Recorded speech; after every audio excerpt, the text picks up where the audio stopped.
Demek Gök Vuruş'tan 71 kilogramlık salmakta, boyu 1 metre 80 santimetr, 23 yaş, trener Jaska Anarbayev, sportivni klub Xantoraev'den Sırdarya, Ziyadullah Zohretdinov.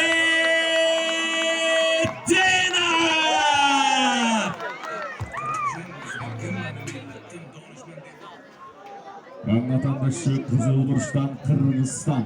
71 kilogramlık salmakta, boyu 1 metre 70 santimetr, 28 yaş. Sportivni klub Umartim. Trener Şah Caharov. Babır Mırza. Yoldaşlar.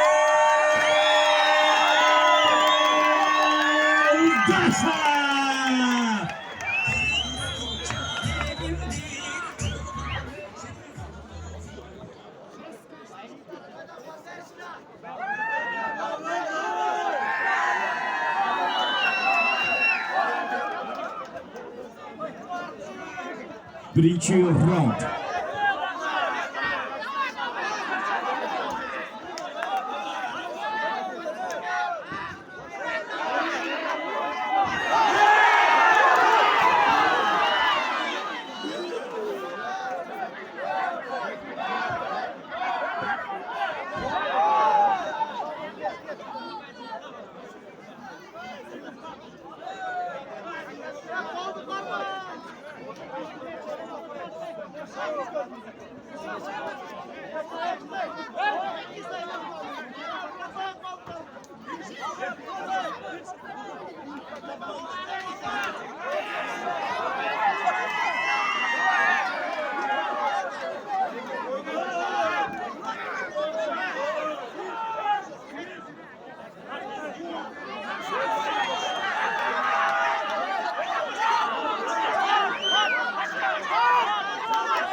Demek Cengiz'e geçti. Kayolu Hukması'na. Arravan Babır Mırza.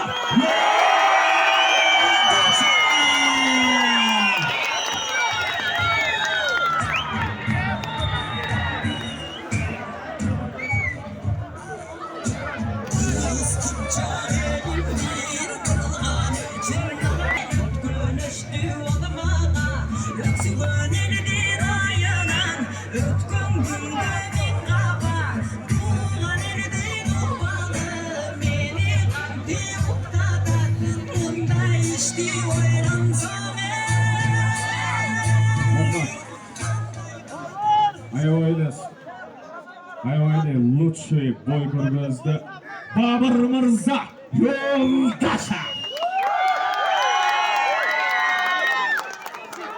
Assalamu alaikum Kırgız elim. Bundan algınlı boyundan aytqanman. Bana aytaman. Sizler bor ekansiz. Alhamdulillah biz dağı çıkabız. Xudoy bilsin. Xudoy bilsa Kırgız'ın gelegini büyüklerine götürürüz. Aman, ayta ketçi narsa. Benim dostum var mıydı? Trenerim, Şahruh.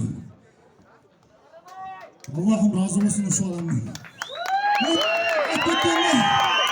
Ben spordan qaytib ketganda şu bana motivatsiya bo'lib постоянно turadi jonimda. Allah'ım razı olsun. Çok rahmat. Aman aytib ketchi narsa. Rossiyadagi мои братья, вам поздравляю. Это не моя победа, это общая победа. Алымжа, тренер Жалгар Валерьевич, я вас обещал, Кыргыз когда обещал, сделает, мы сделаем, иншаллах.